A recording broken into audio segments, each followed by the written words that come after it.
Okay, welcome everyone. Welcome to another episode of Crossing Cultures. I'm your host, I'm Keisha. And if you haven't done so already, what are you waiting for? Subscribe to the channel and share it with somebody who you believe will be really interested in the topics that we're discussing.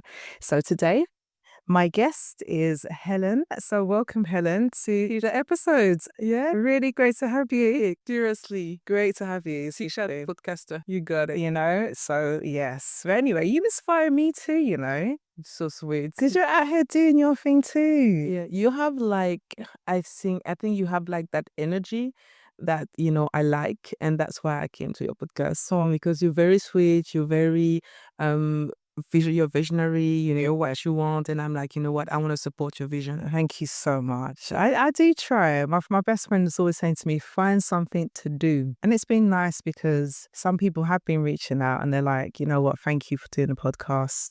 It's given them an insight of the things they have to look out for now that they're exploring these options. And I'm like, that's what it's for. I think everything that we do it should be a service to others. Definitely. So I hope I maintain that same attitude when I'm wealthy. I don't know, I will. That's why I'm like, God, I'm the perfect candidate to be wealthy. It's already inside of you. Are you just manifesting it one day at a time? Yeah. And that's what I was just thinking about today. Like sometimes, like our life is already done.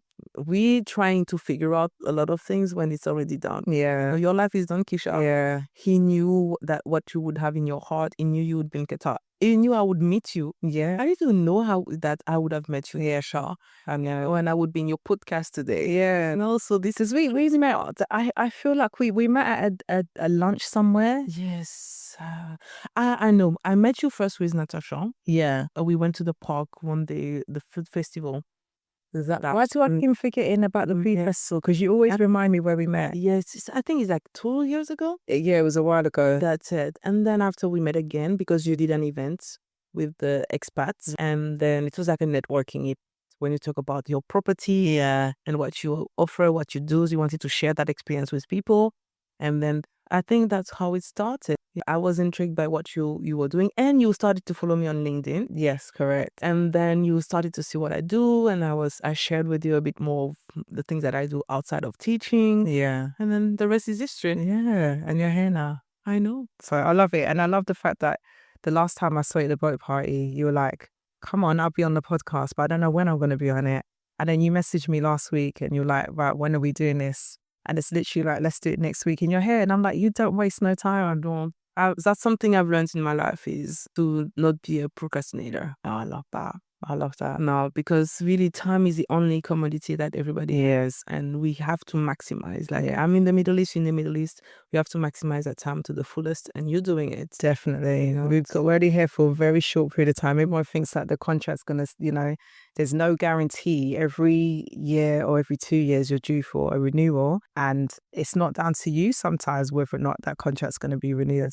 So you always have to be thinking like a year ahead. Definitely. So do you think that, knowing that, do you think that that makes you settled? I feel like I came in the Middle East for a reason. As you know a bit of my story, I really didn't want to stay here.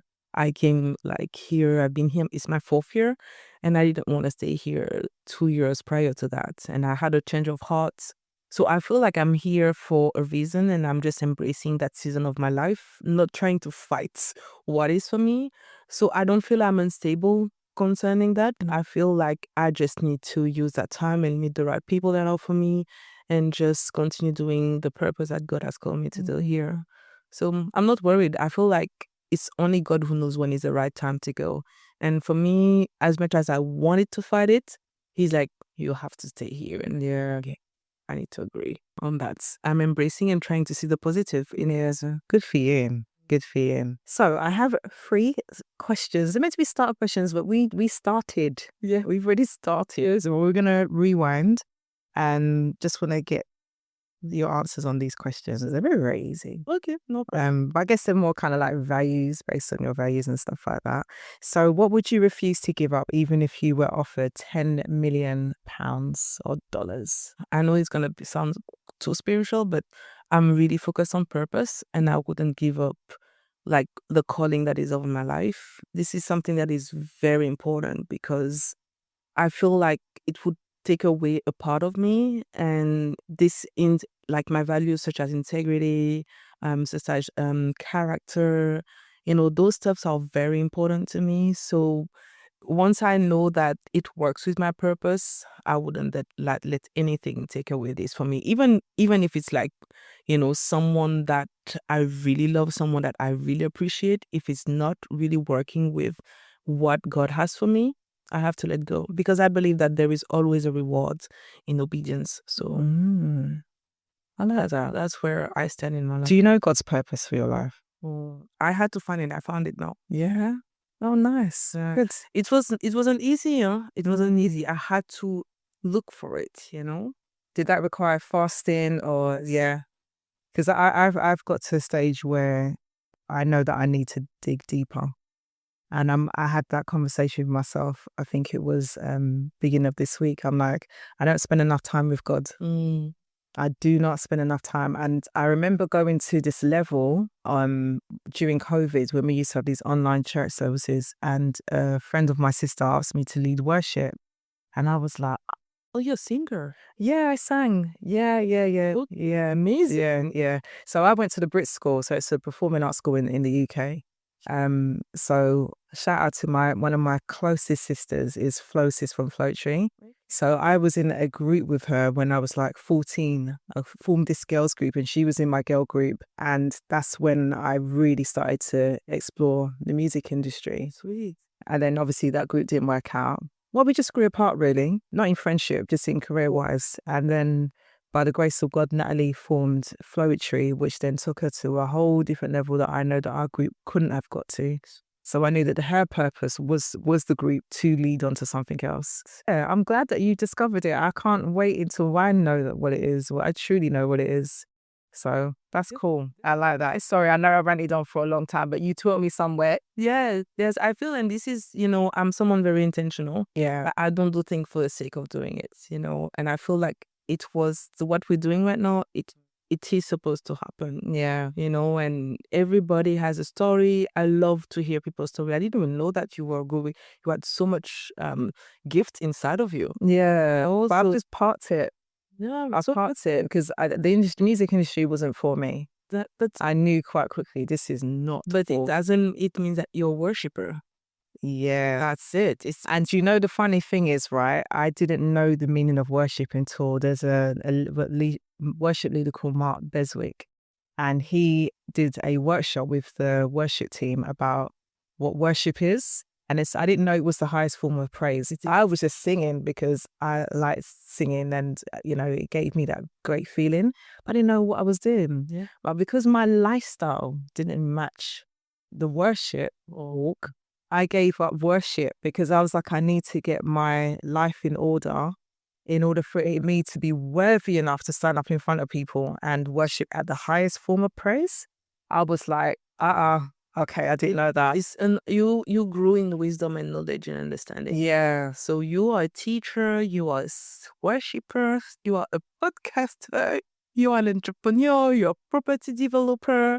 Like, look at all these gifts, yeah? And you have integrity as well. You're discovering a different side of you. Yeah. It's amazing. Yeah. Oh, thank you. And bless you too. I look forward to hearing more about what you're doing, literally, seriously. Okay, describe a life lesson that you took more than once to learn. A life lesson. I would say conflict resolution. Like, I had a lot of trials in my life where I dealt with a lot of conflict, and through the conflict, I have learned that I'm resilient. Like, man, when it comes at me, I'm like, it's okay. I know how to actually go through that. Some people, they stress. Some people can't handle stress.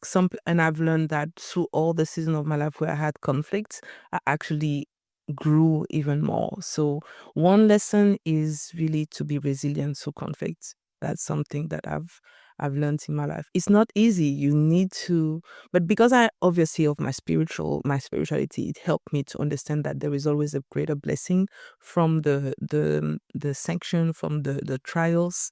So through it all, is just going through the storm and knowing that at the end, this too shall pass. Yeah. There is a song from India that I love. It's called This Too Shall Pass. I don't know if you know.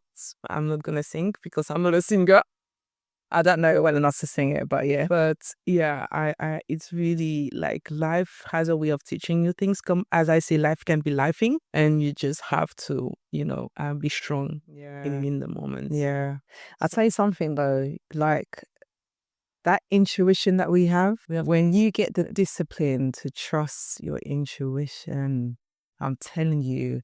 And I knew when I landed, I knew I've made the right decision. And I think that's why I was anxious, because it's like, you're making the right decision, but you don't really know until you land. And when I landed, I was like, so I'm not getting that feeling in my stomach. So I know I made the right decision. I'm like, thank you, God. Yeah. Yeah. Yeah. Yeah. Yeah. Like me, I had to make a decision through the trials. So I didn't even know if it was right for me. I was like, okay, I need to find a way. And through the trials, I was like, okay, looking. And then I found that way. Yeah. I thought it was the right way for me to come in the Middle East. I didn't know it was really for me until, because, I was still fighting. I told you that I came here, but I was like, I'm not staying here. This is not for me, and that's the thing I've learned as well, is that sometimes you need to give time to really see, never make a decision based on your circumstances. Yeah. I've learned that. Yeah, because it doesn't understand. You make decisions. And it's an emotional decision. Definitely. Yeah. And it can, I wouldn't say ruin your life, but it would allow you to really do a detour and just do things that wasn't right for you at that time, and you have to relearn the same thing. And like, I don't want to do that, Lord. Yeah. I need to get it right. Yeah, I get you. So you're not the only person, but I have a friend. My friend's daughter is here, and the first 2 weeks she was like, I don't know if this is for me. I don't know if it's for me. And in the second episode, we spoke about like being really ready to make the move, because my goodness, like you're gonna spend a lot of time by yourself, and regardless if you know people here, you can't be at their tail all the time. So you have to have some independence. Definitely. And that does take time. Definitely. And I think that being in the right school is really important, because you spend most of your time there. So even having, the relationships that you have with other staff members is so important. Very. Yeah. Let's go to that because I think you gave me a question about talking about one of the experiences that I actually felt when I came here as a French teacher. And sometimes the school doesn't have the community that you need. It's so hard, especially as a single person, to really find, because in the Middle East, it's more like focused on family. Yeah, very much. Households. So it was really tough as well for me, because when you come here and you don't really have a community, it's hard for you to actually navigate if it's right for you. When you say community, what do you mean by that? As people that are connection, people that you feel like you can relate to. I didn't even meet you, but like when we talk, it flows. You can meet many people, but that means that it flows. So do you mean that it's important to find people that are from the same cultural background, or? I would say the same people that can connect to you with you in many ways, in your values. That doesn't mean the same background, just people who have the same values, the same mindsets. I think it's hard to find. So Yeah, we haven't even discussed where you're from. Oh yeah, I'm from Martinique in the Caribbean. Yeah, French Caribbean. lovely. So I came all the way from the Caribbean, French Caribbean, to the UK and UK, Qatar. Right. So the UK was your first international placement. Yes. Okay. Yes. And you've always taught French. Yes, that's my. Okay. I speak French, broken French. We learn French in school. Oh wow. Yeah. That's amazing. Do you know what it is? Because I don't see. I actually know, when in my previous school in South London, we did have a black French teacher, but you don't see it very often in international schools in Middle East as expats. I could be wrong. Have you found your French teaching community here? No. No, I'm the only French teacher in my school. Oh my goodness. Yes, and that was a big culture shock as well for me. Yeah. Because coming from the UK, you have in the department like 2-3 French teachers, or even Spanish teachers or German teachers. I am the only French teacher. So the other subjects are more like Arabic, Bahasa Malay, Bahasa Indonesia. So it's something completely new that I Never. So you're doing all the schemes of work and everything yourself. That must be tricky though, because then who oversees what you're doing and knows that you're doing the right thing? Trust me. Just write all your lesson plans in French like no one can understand it. The scheme of work has to be written in English. Yeah, with the right. Now tell me, But I don't know, but it's just like, yeah, no, once they see that I actually created all the exams, everything, it's a lot. So imagine I came here and I was like, what? I'm not used to that. Like, I'm kind of the French, the head of French department. Yeah, Like, there's no one else in there. down. Exactly. Wow, that must feel a little bit lonely sometimes. It was, but I've learned to embrace that. Yeah. Hard because there are some good stuff about it. Yeah, that are kind of doing your own thing. Yeah. Exactly. And the student that I teach, they choose the subject. So it's not something imposed on them. Yeah. So when they choose it, there is a passion for it and they want to learn. So that's something that, in the UK we don't have. Yeah, most teens have to do a subject even if they don't want to. So how long was you teaching in the UK for? In total, 7 years. Okay. And then I moved to the Bahamas. I lived in the Bahamas for 6 years. Which part? From Nassau. Okay. I'm Bahamian at heart. Like I always say I'm from Martinique, but my second home is the Bahamas. Yeah. I love the Bahamas. I'm Bahamian. My best friend got married there. We had to fly to the island. Okay. It was, man. Let me tell you something. Actually, where we stayed, was the villa that we stayed in was the same villa that Tyler Perry filmed Why Did I Get Married? Yeah. So that's where we stayed. Amazing. It was that actual main villa. Do you see how the water and the place is just like heaven? It was absolutely gorgeous. The water, yeah. sand, and because when I did a cruise, I did stop off at Turk and Caicos and Bahamas and Nassau. So Turk and Caicos, the sea is very similar, because they're very close islands, but different levels. That's what I would do after work. Go to the beach. I would love it, like the sun and the water. Yeah, because I'm an island girl. I need the water. Yeah, it's very therapeutic for me. How often do you get to the beach here, though? I don't get as much, but I go to the beach. Okay. I need to feel the water. I need to be around the water. That's why I love Qatar. Yeah, it works with my personality. Yeah. Oh, good. That's why. Yeah. I asked God, I'm like, I need sun, beach, and sand. Yeah. Yeah. He was like, okay, Qatar, closer. Yeah. I'll tell you, do we have a beach up the road? It's about a 20-minute drive from here. Nice. And when I feel like I'm not in sync, I just go and take a drive there. I mean, it's the sand dunes. So it's where everybody goes for quad biking and stuff like that. But it's a decent beach, decent area. Sometimes I just walk up the dunes and just sit down and just look at the sea.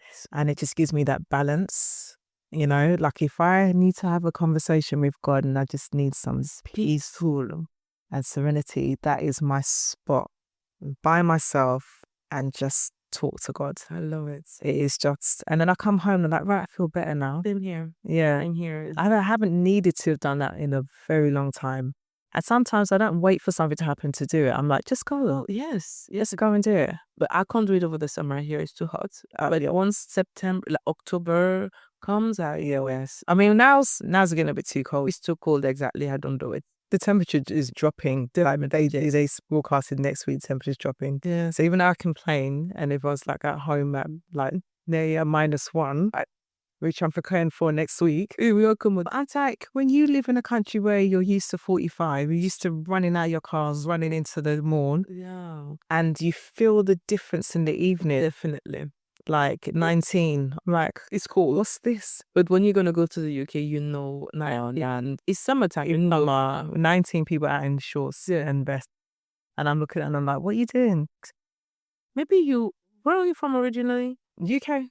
But originally. My parents are from Jamaica. So you're an island girl too? Well, no, because I've lived in the UK all my life. But you like the water? I do like the water, but it's difficult to say that I'm an island girl because I've never been to Grenada. Okay. And I've only been to Jamaica twice. Yeah, but when you're there, you love it. Do you know what I did love? Africa.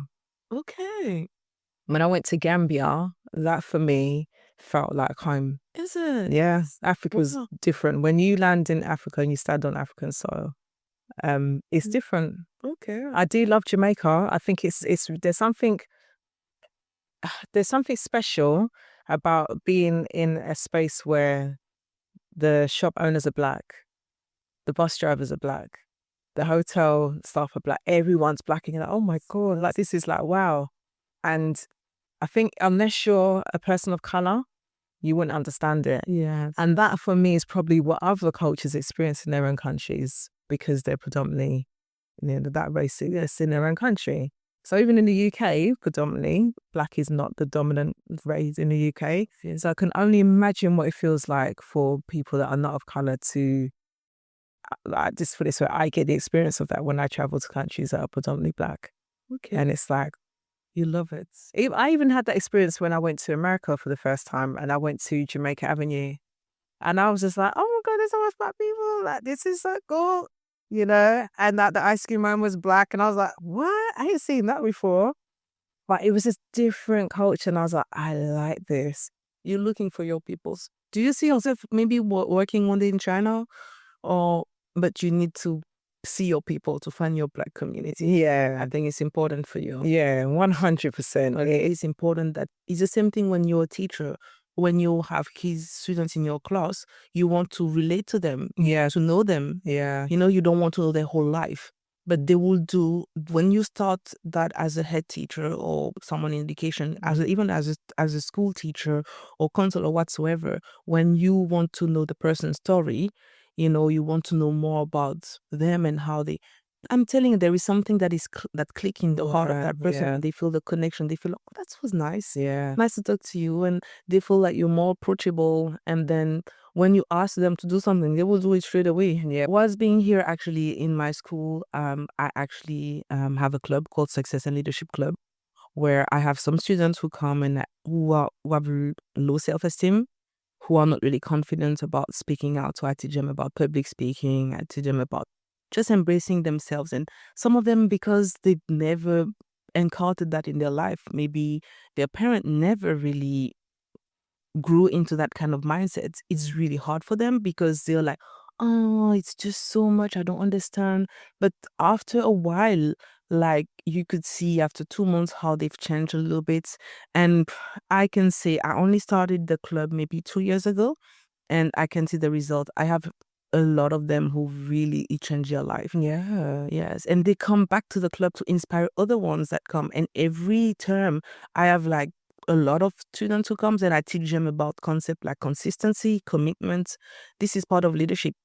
Everybody wants to be successful, but they don't understand what has the price to pay for it. So sometimes they're like, oh, but it's a lot. And I'm like, this is how success is being built in here. So and I teach them consistency a lot. I tell them, and they've been coming to the club. Sometimes they don't want to be there and they're still there. And I was like, this is it. You're working on that character. And I had one of my students who came last week. She came twice to the club. She was in year 8. She did the club 3 times. She was a president of the club. And now she came back to talk to the ones that just started the club and inspired them. I'm like, this is what I love. Yeah. To see them grow and sometimes it's not that much. If I have to impact 4 or 5 people, I'm okay. But it's 4 or 5 people that I made a difference in. Yeah, there you go. There you go. So in terms of that, how do you track the progress of that? Because you can see it. You can see the changes. But if someone was to say to you, how do I know that this works? What would you? But the way they express themselves after. Yeah.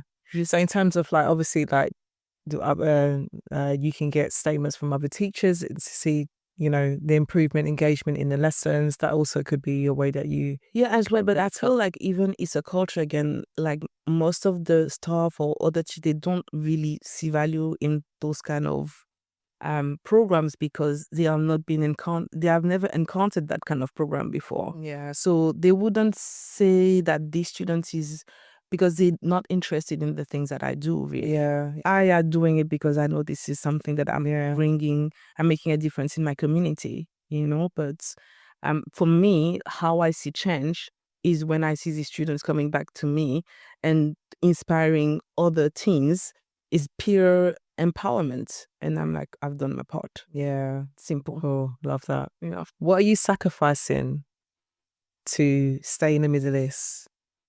Home. Yeah. I have lived most of my life abroad, like since I was 24. I've never lived home. I've worked home when I was 16, having working McDonald's, but having a job, I've never worked. I worked in McDonald's too. It was my second job. See? Yeah. But I've never worked with my career in the French speaking countries. It's always abroad. So home, like my family, and I know that at some point I will have to bring what I've learned to the French countries. And that's what I'm being patient and learning, and because there is a lot to do over there as well. Yeah, okay. So I feel like Qatar is in the process of development as well at the moment.